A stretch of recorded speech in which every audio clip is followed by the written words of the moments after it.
Hello, magandang araw mga ka-farmland. Nandito po kami sa bundok po ng Pangil sa Galalan po. Mga farmland, ang property po ay along Barangay Cemented Road. So ito po ay 2.7 hectares na nahati po. Nagkaroon po ng kalsada sa gitna. So dito po sa area na ito, yan po ay abot po ng nasa 9,000 square meter. And then yung the rest na andito po. So bali, ang total po ay 2.7 hectares. Yung way na yan po, palabas po yan. Papunta po yan ng bayan ng Pangil. So, estimated po, time travel, mga 15 to 20 minutes po. Yan po naman ay sementadong daan talaga. So, ito po yung property. Yan. Hanggang dun po siya sa may puno na yan. Tsaka ito, pakabila.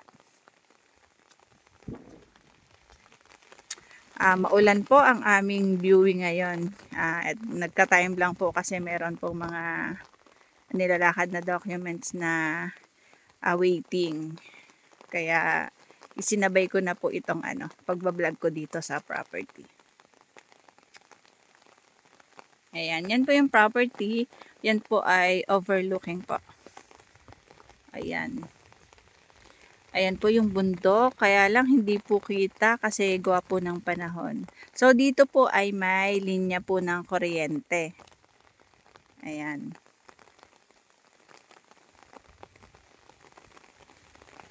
May signal din po ang cellphone.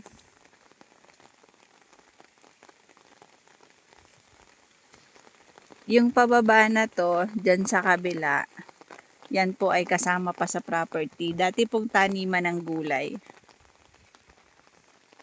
Mga farmland, ito po ay clean title. At yung way naman na yan, may shortcut na po yan papunta po ng Real Quezon, Kalayaan Laguna, Paete Laguna. So nakadaan na po kami dito from Paete dun sa 5.2. Maganda po ang daan dyan. So yan, meron pong rest house na kasama dito sa property.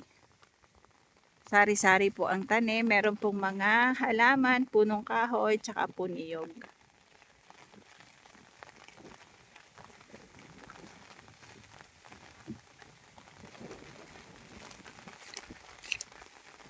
Ito po ay good for rest house mga ka-farmland. At ang kagandahan po, hindi po siya ganun kamahal.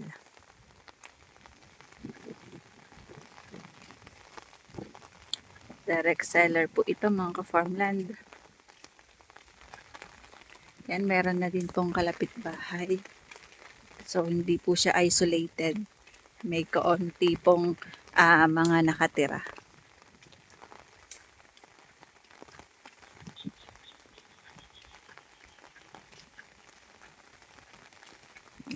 Malawak pa po ang frontage hanggang dun pa po sa may pagliko doon. Padiretso pa.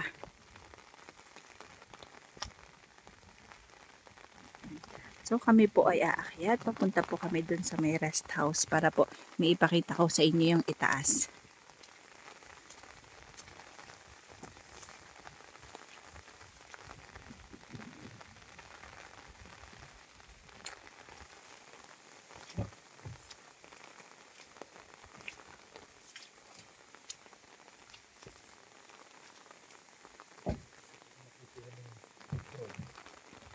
Mga farmland, ito po ay isang titulo. Isang title lang ito. Yan, meron po langka, mga halaman. At parang may bukal dito. Kasi nakikita ko may mga tubig.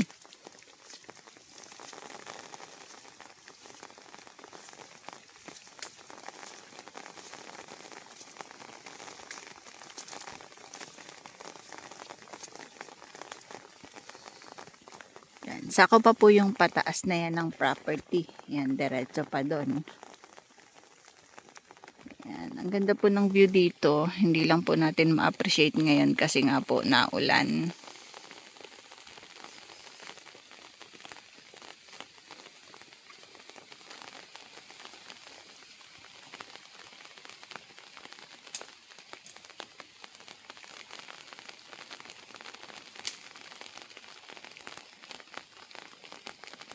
Yan, may hagdan po kasi papasok dun sa pataas dun sa rest house. Yan, nililinis ni ate. Yan, kitang-kita po nandyan po yung mga kabundukan. Ayan, mga ka-farmland, nandito po ako sa may masukal na part ng property. So, ang ganda po dito, kaya lang masama yung panahon, kaya hindi natin makita yung kagandahan ng kapaligiran. And then, may konti pong kailangan linisin o tabasin. Napabayaan na po ito ng may-ari ng lupa kasi hindi na po sila nakakapunta dito.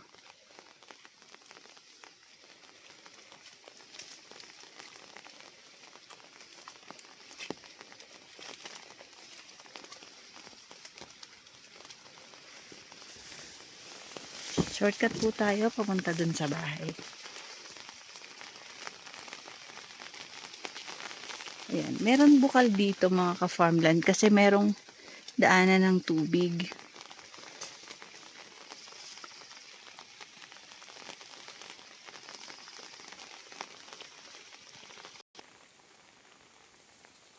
Ayan, so nandyan ako kanina. So yan, kasama ko po yun sa property, mga madaming puno na yan. Ayan, pataas pa po. Pero naman pong part na patag dito po sa area dito.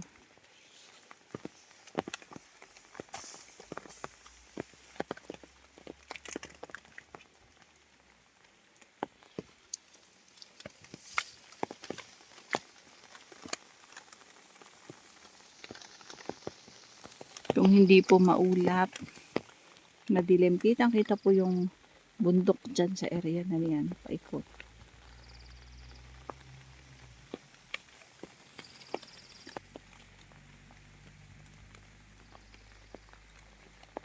Ayan, yan po ay sakop pa sa property. Yung pataas na yan. So, pagdating dyan sa may bandang taas, may flat na area diyan.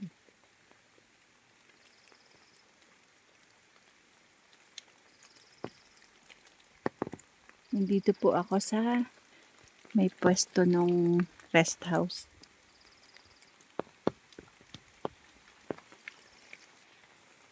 Ayun po yung kalsada sa baba. Tapos ayun yung kabundukan.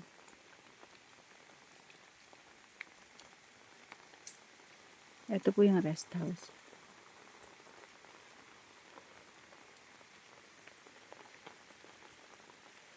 Meron po itong mga puno. Puno ng nyog, langka.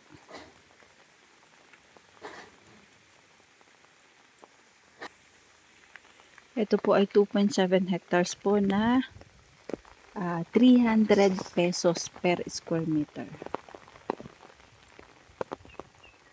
Slow po, pero may part po naman na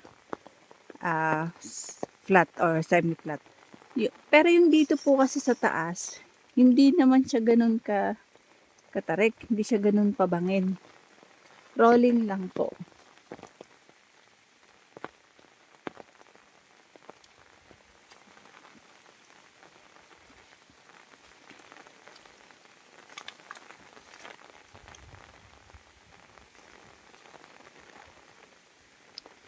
Nga lang madami talaga siyang puno. Okay naman po kasi yan po yung tumutulong para hindi po magguho ang lupa. And then dito naman sa area dito, hindi naman po siya guhuin.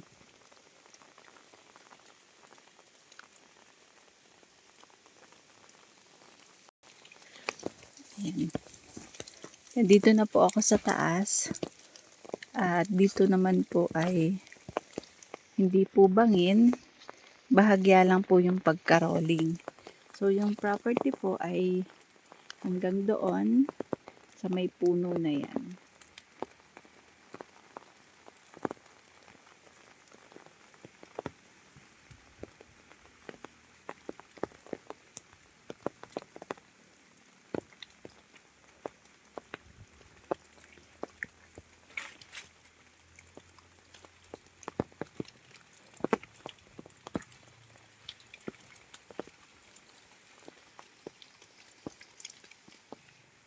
Dito po madami pong puno ng palakata. paper tree. Sa ibang lugar yan. Pero dito sa amin, ang tawag po kasi namin dyan ay palakata. Yan po ay lumalaki yung puno niya. Tapos pwede din pong magamit yung kahoy niya. Pwede din magamit sa bahay. Paggagawa ng bahay kubo. So ayan po, may mga niyog. At dito po ay patag po ang lupa. Pagdating dito sa taas.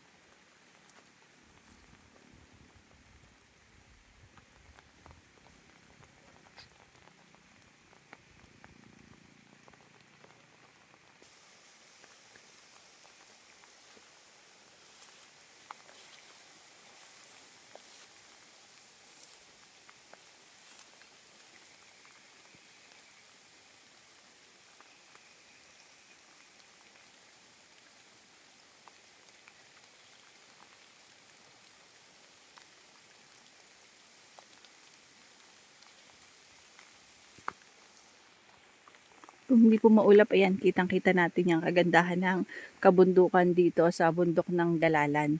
So ito po mga farmland ay 2.7 hectares. Ito po ay titulado, clean title, solo title po, at along Barangay Cemented Road. So ang estimated po na frontage nito sa kalsada ay aabot po ng 300 meters frontage.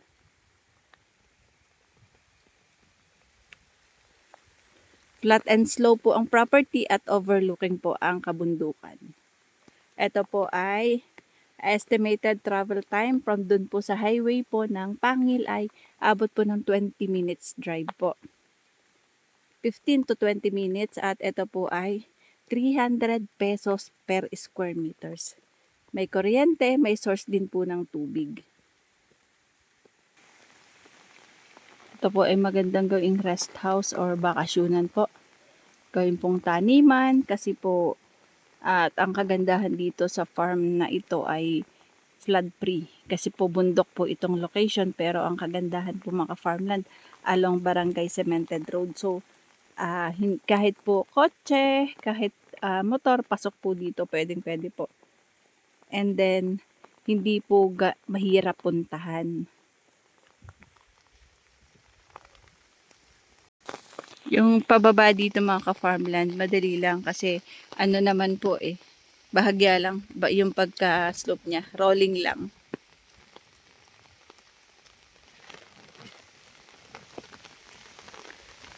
Ang Galalan po ay isa din po sa malabig na lugar. So dito po, nagpa-fog po dito.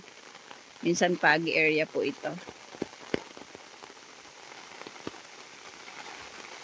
Same lang kami kasi bundok din po yung Paete at Kalayaan. So ang kagandahan po, pag gusto nyo pong pumunta ng Tubog Falls, diretsuhin nyo lang po yung way na yan. Papunta na po yan dun sa falls. Ayan mga ka-farmland, umuulan na. Nandiyan na yata si Bagyong Paulo.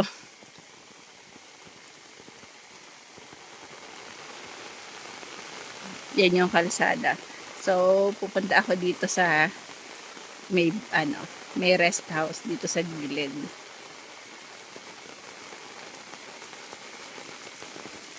Napapabayaan na ito ng may-ari ng lupa. Hindi na sila nagstay dito or hindi na sila napunta, bibihira na lang po. Kaya po, nag-decide sila na ipagbili na lang po itong property.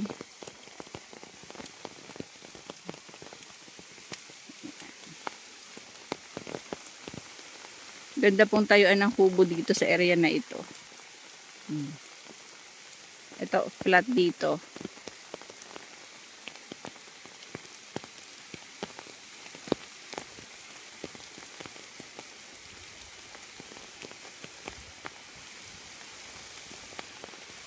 Para po sa mga buyer na naghahanap po ng bahay bakasyunan or farm na gagawin po nilang bakasyunan, rest house, na mataas ang lugar, hindi binabaha, malamig, and very relaxing po yung place. Baka isa na to sa hinahanap nyo. Ang kagandahan po kasi may kuryente At saka po, ayan lang po yung kalsada. So, accessible po ang sasakyan. Pwede nyo po pong i-develop. Pwede nyo din po itong gawing camping site. May source po naman kasi ng tubig. So, may bukal na pinagmumulan. Hindi lang po namin maakyat yung sa taas kasi po sobrang ulan. Tapos, madamo. Hindi kami ready pagpunta dito. Biglaan lang yung viewing po dito. Sa mga buyer po na interested dito sa property, nandyan lang po yung aking contact number nasa description po. Pwede po ako makontak through Facebook, Messenger, Viber, and WhatsApp po. Message lang po kay Ka-Farmland TV. Ayan, may signal na po. Kaya upunta muna ako dun sa kubo.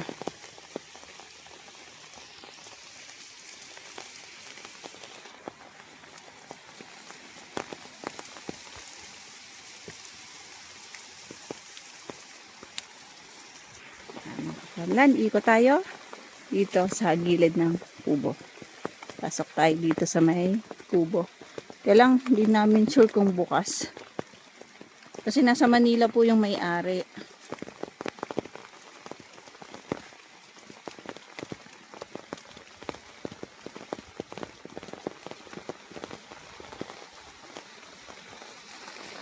So, dun sa area na yan po ay flat pagdating dun sa taas. Tatry, not sure kung kaya ko pang pumunta dun kung hindi ganun kadulas. So, nandito na po ako sa rest house, pero mukhang sarado. Sarado ba, ate? Sarado? Sarado, hindi ko na. Dati ninakaw yung dalawang rondo na Oo. Yan nilalakyan. Alak po ang wala kasi yung may-ari.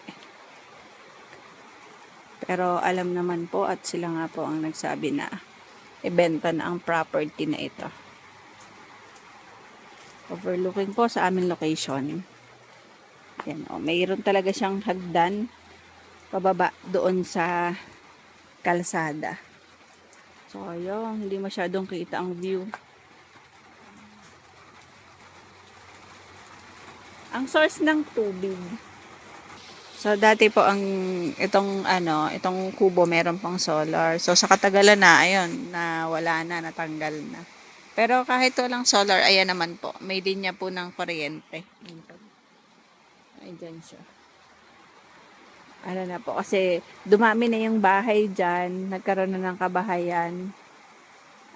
Kaya po meron na pong nakaabang dito para po lagyan ng kuryente dito sa kubo. Yun nga lang, dahil wala nga pong nagbabantay, ay talagang nasisira po ang isang bahay basta walang nakatira.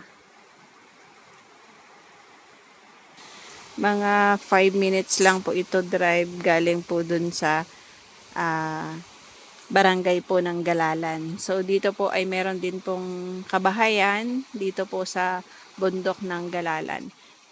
Elementary school, kinder, meron. Tapos may restaurant din, may mga tindahan din. At sa kaalaman po ng lahat, meron din po ditong kampo ang army. So, papunta po ako sa kabilang dulo ng property. Sige, te.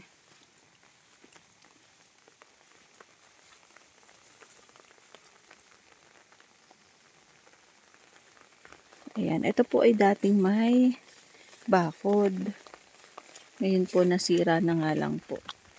Tapos wala na po kasi nakatira ngayon. Ito po flat. And then may bukal naman siya dyan. May nadaloy na tubig. Pwede din pong gawa ng deep well.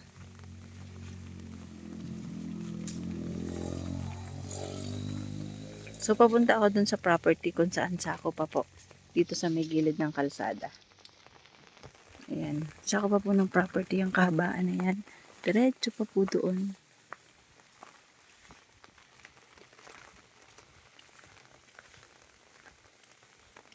Yan. Ganito yung kapaligiran dito. So, may mga ilan-ilan na bahay.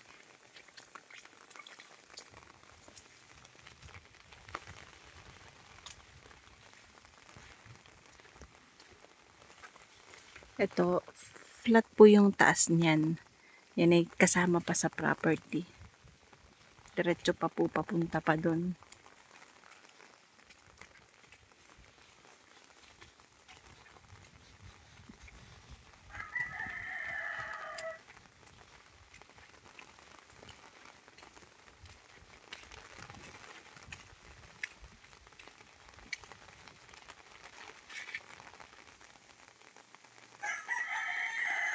Meron ditong motor shop. So, diretso pa po doon. Hanggang doon pa yung property.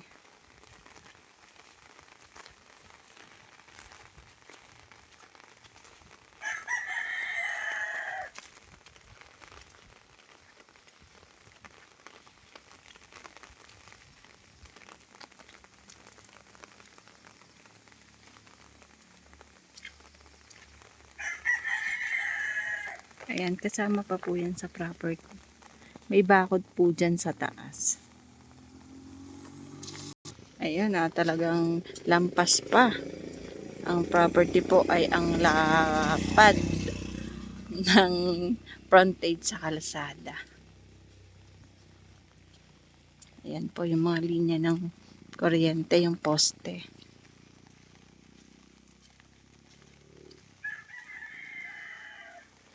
Ito po ay kaya po ganito yung kalsada, lumalapad kasi ongoing din po yung construction ng windmill dito.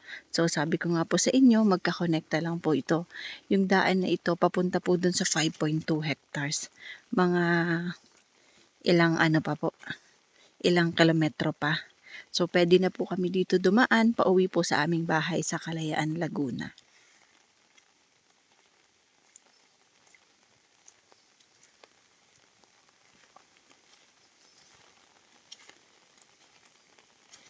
So, paano mga ka-farmland, hanggang dito na lang po ang aking video at nawa po ay ligtas kayong lahat.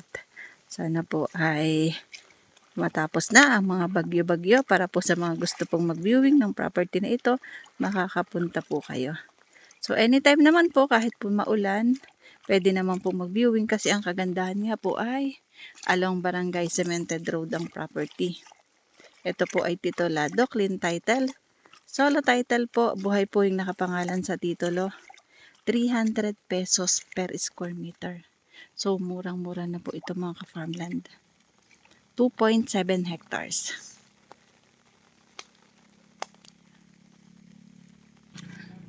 Ayan. Ang property po ay malayo pa yung boundary ha. Hanggang diretso pa po. So, hindi ko na po mapupuntahan yung pinaka-boundary ng property. Pero, ang lapad ng frontage nito sa kalsada.